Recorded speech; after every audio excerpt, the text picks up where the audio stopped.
Assalamualaikum warahmatullahi wabarakatuh. Perkenalkan, nama saya Fitri, NIM 2120203861206116. Jadi untuk memenuhi UAS mata kuliah analisis laporan keuangan syariah, di sini saya akan menjelaskan beberapa jenis-jenis rasio. Yang pertama yaitu rasio likuiditas, yang kedua rasio leverage, yang ketiga rasio cakupan, yang keempat rasio aktivitas, dan yang kelima rasio profitabilitas. Baiklah, untuk yang pertama yaitu rasio likuiditas. Ada dua jenis rasio likuiditas. Yang pertama rasio lancar dan yang kedua rasio cepat. Yang pertama rasio lancar. Bagi Aldelin Manufacturing Company, rasio akhir tahun 20 kali 2 adalah 2,72. Rasio di atas menunjukkan rasio lancar Aldin di atas rasio median untuk industrinya sebesar 2,1. Bisa diinterpretasikan bahwa setiap hutang dijamin oleh 2,72 aktiva lancar. Selanjutnya yaitu rasio cepat sama dengan 1,11.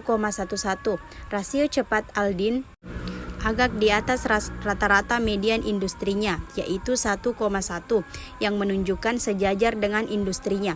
Bisa diinterpretasikan bahwa setiap satu hutang dijamin oleh rupiah 1,11 aktiva lancar di luar persediaan. Selanjutnya yaitu rasio leverage atau hutang keuangan. Yang pertama yaitu rasio utang terhadap ekuitas atau debt to equity ratio sama dengan 0,81. Rasio di atas mengetahukan bahwa para indikator memberikan 81% perdanaan untuk setiap yang diberikan oleh pemegang saham. Median industrinya yaitu 0,80.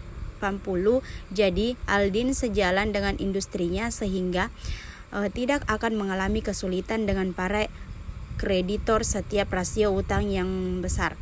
Selanjutnya yaitu rasio utang terhadap total aktiva, debt to total asset ratio sama dengan 0,45.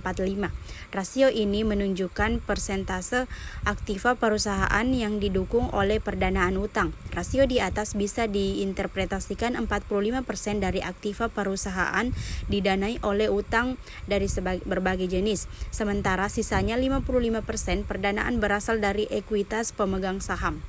Selanjutnya yaitu rasio cakupan sama dengan 4,71. Semakin tinggi rasionya, semakin besar kecenderungan perusahaan dapat membayar pembayaran bunganya tanpa kesulitan. Dengan median industrinya 4,0, kemampuan Aldelin untuk membayar bunga tahunan 4,71 kali dari penghasilan operasional EBIT menunjukkan bahwa margin adalah keamanan yang baik.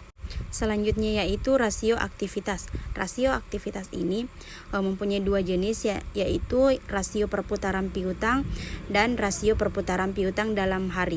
Rasio perputaran piutang atau receivable turnover RT sama dengan 5,89. Rasio ini memberitahu kita berapa kali piutang usaha telah berputar atau menjadi kas. Selama tahun tersebut, semakin tinggi perputaran, semakin pendek waktu antara penjualan kredit dengan penagihan tunainya. Bagi Aldelin, piutang berputar 5,89 kali selama tahun 20 kali 2. Median industri adalah 8,1 yang menggambarkan piutang Aldelin cukup rendah perputarannya. Hal ini merupakan indikasi kurangnya kebijakan penagihan dan sejumlah tagihan jatuh tempo masih terdapat dalam catatan perusahaan.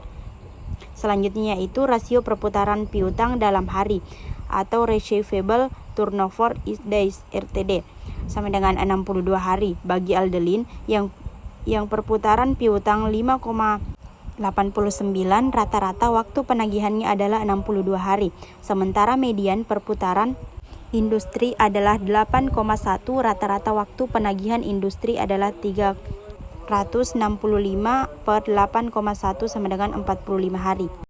Selanjutnya rasio perputaran persediaan atau inventory turnover ratio sama dengan 2,02. Perputaran persediaan Aldelin sebesar 2,02 sangatlah berbeda dengan median rasio perputaran industrinya sebesar 3,3. Perbandingan yang kurang baik ini memperlihatkan bahwa perusahaan tersebut kurang efisien manajemen persediaan atau Aldelin menahan stok persediaan yang sangat banyak. Selanjutnya, rasio perputaran persediaan dalam hari atau inventory turnover index sampai dengan 181 hari. Angka ini memberitahukan beberapa hari rata-rata sebelum persediaan diubah menjadi piutang melalui penjualan. Jika kita mengubah median perputaran persediaan industrinya 3,3 dalam satuan hari, hasilnya 365 dibagi 3,3 sama dengan 111 hari. Jadi Aldelin rata-rata 70 hari lebih lambat dalam mengubah persediaan daripada perusahaan lainnya.